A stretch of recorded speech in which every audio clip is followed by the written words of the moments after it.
अब जी हम page number 146 के ऊपर एक्सरसाइज का क्वेश्चन नंबर 1 देखेंगे। यहाँ पर कह रहे हैं हमें a random sample of 64 is taken from a certain population with a known standard deviation sigma equal to 16। ये मतलब ये बन रहा है कि वो कह रहे हैं कि एक सैंपल है वो लिया गया है और सैंपल के अंदर 64 चीज़ें हैं। तो सैंपल ऑफ 64 का मतलब कि सैंपल का साइज 64 है, ये छोटा एन है आपका। तो आइंदा बहुत सारे सवालों के अंदर हुआ करेगा इस तरह से कि सैंपल ऑफ कहेंगे, sample of 64, sample of 30, sample of 40, तो वो छोटा एन होगा। इसीलिए मैंने जब डेटा लिखा है तो इधर मैंने छोटा एन 64 लिखा है इस काम में। फिर कह रहे हैं कि ये सैंपल पॉपुलेशन में से आ रहा है और वो जो पॉपुलेशन है ना, अब population with a known standard deviation sigma equal to 16, उस पॉपुलेशन का स्टैंडर्ड डेविएशन वो मालूम है और वो 16 है। तो आपको अब याद भी करना है कि पॉपुलेशन का स्टैंडर्ड डेविएशन उसकी नोटेशन सिग्मा होती है। ये सारी नोटेशंस आप सैम्पलिंग चैप्टर में देख चुके हैं, लेकिन इन्हें नए सिरे से याद करेंगे। अगर ये सिग्मा ना भी लिखे, मैं यहाँ पेन रख रहा हूँ ऊपर, अगर पेपर में सवाल आए और सिर्फ इतना कहे कि population with a known standard deviation 16, तो आपको याद होना चाहिए कि ये 16 फिर सिग्मा हो जाएगी। ये सिग्मा जो है होनी है। If the mean of sample is 82, mean of sample is 82, जो सैंपल लिया गया है उसका मीन 82 है, तो सैंपल का मीन उसकी नोटेशन क्या होती है, एक्स बार 82। तो ये लिखा है मैंने एक्स बार इक्वल टू 82। अब इनके सामने आपको सैंपल मीन लिखना या वो सैंपल साइज वो जरूरत नहीं है लिखने की, ठीक है, ये नोटेशन काफ़ी होती है। आगे हमसे सवाल कर रहे हैं compute 90% confidence interval for the population mean. आप 90% कॉन्फिडेंस इंटरवल निकालिए, किसके लिए, पॉपुलेशन मीन के लिए। तो याद रखिए कॉन्फिडेंस इंटरवल हमेशा पॉपुलेशन की चीज़ों का होगा, कॉन्फिडेंस इंटरवल सैंपल के मीन का नहीं होगा, ठीक है, वो पॉपुलेशन के मीन का ही होगा। तो ये बात मैंने इस तरह से लिखी है 90% कॉन्फिडेंस इंटरवल फॉर म्यू, क्योंकि म्यू क्या होता है, पॉपुलेशन मीन होता है। तो जो उस बंदे ने कहा था पॉपुलेशन मीन, तो मैंने उसको यहाँ म्यू लिख दिया शॉर्ट में। आप तरीका यह है कि आप सॉल्व स्टार्ट कीजिए, सोल्यूशन लिखिए इसका, और 100 × 1 माइनस अल्फा परसेंट सी, ये 1 माइनस है जी, 1 minus percent confidence interval for mu इस, जो आपसे सवाल किया गया था वो हम उसको जवाब दे रहे हैं कि भाई इतने परसेंट कॉन्फिडेंस इंटरवल म्यू का है, x bar plus minus z alpha half, आगे लिखेंगे sigma over under the root 2, इसको ए का नाम दीजिए। ये फार्मूला है आपका, ये अल्फा डिवाइडेड बाय 2 है और ये अल्फा 2 जेड के नीचे है छोटे से करके, ये इसके सबस्क्रिप्ट में है, ये मल्टीप्लाई नहीं हो रहे हैं। ये डॉट है जी, मैं इससे करता हूँ कि यहाँ ब्रैकेट लगा देता हूँ, ताकि आज ब्रैकेट लगाता हूँ, नेक्स्ट टाइम जरूरत नहीं है मुझे ब्रैकेट की। डॉट का मतलब क्लियर होता है कि ये आपस में मल्टीप्लाई हो रही है। तो एक्स बार की वैल्यू 82 यहाँ पुट होगी, सिग्मा का 16 यहाँ पुट हो जाएगा, ये छोटा एन है, ये स्मॉल एन है, स्मॉल एन आपका 64 है, वो यहाँ पुट हो जाएगा। अच्छा, इसके बाद आपको ये जेड अल्फा, अल्फा नहीं है अभी हमारे पास, अल्फा हमें खुद मालूम करनी है। देखिए आपको चाहिए 90%, सवाल वाले ने 90% का है, और आपका फार्मूला कितने परसेंट के लिए है, इतने परसेंट के लिए। तो दोनों को आपस में इक्वेट कीजिए, आपस में बराबर कीजिए। आप कहेंगे हेयर, यानी इस सवाल के अंदर या ये जो फार्मूला हम यूज कर रहे हैं, इस फार्मूले में आने वाला ये जो चीज है ये बराबर है 90% के, यानी आपका फार्मूला इतने परसेंट के लिए है और जो आपको चाहिए वो 90% चाहिए। तो ये परसेंटेज और फार्मूले की परसेंटेज आपस में इक्वेट करेंगे। अब ये परसेंटेज और परसेंटेज खत्म हो जाती है, 100 को नीचे लाइए,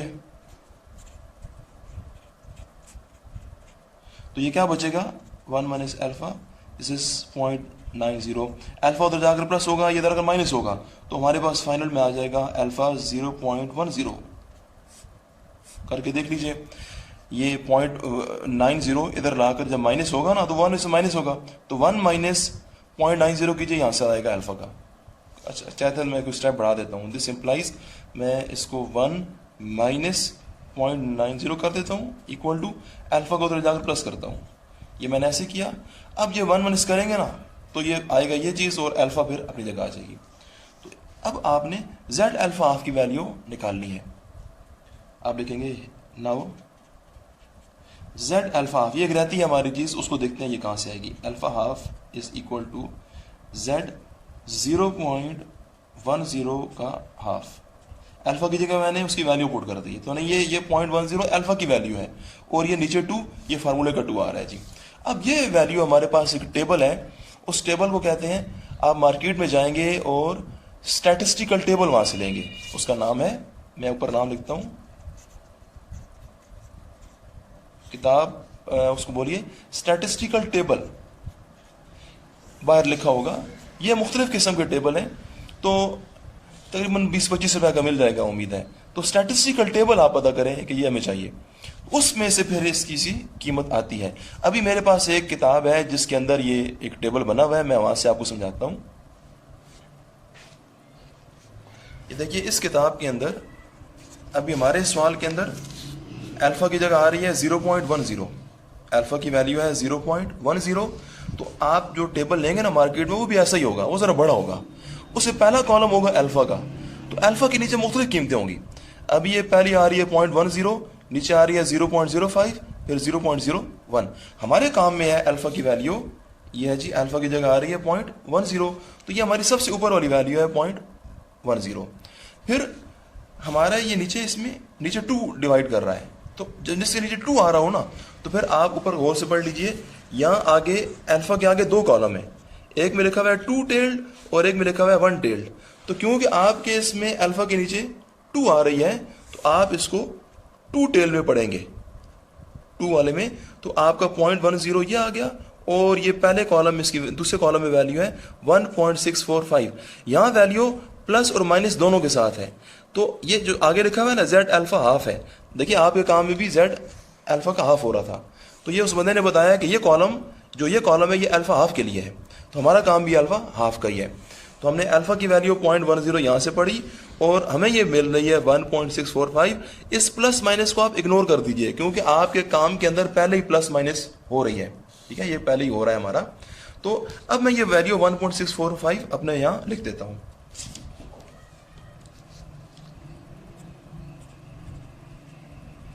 ये मेरी वैल्यू आ गई। अब ये सारी वैल्यूज ए के अंदर पुट कर दें, बाकी वैल्यूज तो पहले ही हमें मालूम थी। पुट वैल्यूज इन ए,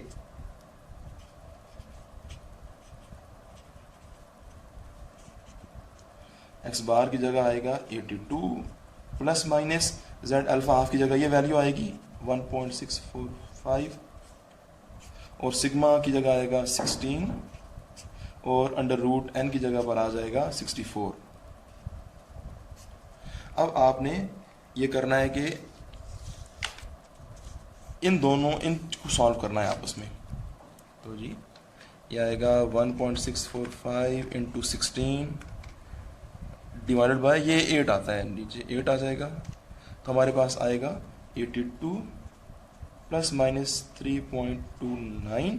अब आप एक बार 82 में से माइनस करिए इसको और एक बार 82 में इसको ऐड करिए, तो माइनस करने से मुझे मिलेगी, ये मैं लिखूंगा 82 माइनस 3.29, माइनस करने से आती है 78.71 और प्लस करने से आएगा मेरे पास, मैं यहीं से बैक करके इसे डिलीट करके प्लस करता हूँ, आएगा 85.29। तो ये जो 2 वैल्यूज आपकी आई हैं ना, आप बोलेंगे कि ये हमारा जो हमारा म्यू का इंटरवल हमें चाहिए था 90%, म्यू पॉपुलेशन का मीन म्यू हमें मालूम नहीं है, लेकिन म्यू इन 2 कीमतों के बीच में होगा। लेकिन ये आंसर अभी नहीं है, आप इसको यूं बताएंगे, क्योंकि आपको 90% कहा गया था ना, तो आपने 90% को इस्तेमाल करके ये किया है। अब आप लिखेंगे हेंस a 90% estimated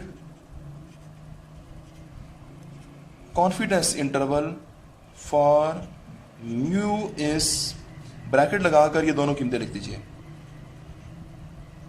कॉमा लगाएंगे 85.29। ये तरीका है जी। ये आप खुद देखेंगे। An electrical firm manufactures light bulbs that have a length of life यानी कि वो जितना अरसा चलते हैं, that is approximately normally distributed, यानी वो नॉर्मल डिस्ट्रीब्यूशन को फॉलो करती है, with a standard deviation of 42। तो याद रखिए, नॉर्मल डिस्ट्रीब्यूशन जो होगी उस लाइन में जो स्टैंडर्ड डेविएशन आएगा वो सिग्मा होगा, वो पॉपुलेशन का स्टैंडर्ड डेविएशन होगा, वो सैंपल का नहीं होगा। तो यानी ये जो स्टैंडर्ड डेविएशन आपका, क्योंकि ये वो कह रहे हैं कि normally distributed with standard deviation, तो ये स्टैंडर्ड डेविएशन सिग्मा है। तो सिग्मा आपका यहां पर 42 हो जाएगा। इफ आ, यहां पर आगे लिखा हुआ है, if a random sample of 49, हाँ जी 49 क्या होगा, छोटा n, small n, sample of 49 bulbs has an average life of 800 hours. क्योंकि ये सैंपल 49 का है और सैंपल की एवरेज 800 है, तो सैंपल की एवरेज याद रखिए, सैंपल का मीन या सैंपल की एवरेज यहां एक ही बात है, ये आपको x बार बताया गया है। तो सैंपल एवरेज बहुत अच्छी तरह याद करें, ये पूरी बुक में अब चलेगा। सैंपल का मीन या सैंपल की एवरेज जो 800 बताई जा रही है, ये आपकी x बार है। तो सवाल है, find a 95% confidence interval for population mean. तो पॉपुलेशन के मीन के लिए आप कॉन्फिडेंस इंटरवल निकालिए 95%। तो हिंट्स दे रहा हूं मैं आपको, हिंट्स है ये, अल्फा आपका यहां पर 0.05 हो जाएगा। नेक्स्ट आपको हर चीज दी हुई है, एक्स बार भी दिया हुआ है, सिग्मा भी, एन भी, सारी चीजें यहां पुट करनी है फार्मूले के अंदर। जिस तरह मैंने ये पुट किया, सॉल्व किया है, रह गया जेड अल्फा, इसको मैं निकाल देता हूं। जेड अल्फा का हाफ फार्मूले में आ रहा है, तो अल्फा आप की आएगी इस सवाल में /2। अब मैं फिर उसी बुक का ये टेबल में जाकर देखता हूं वैल्यू क्या आती है।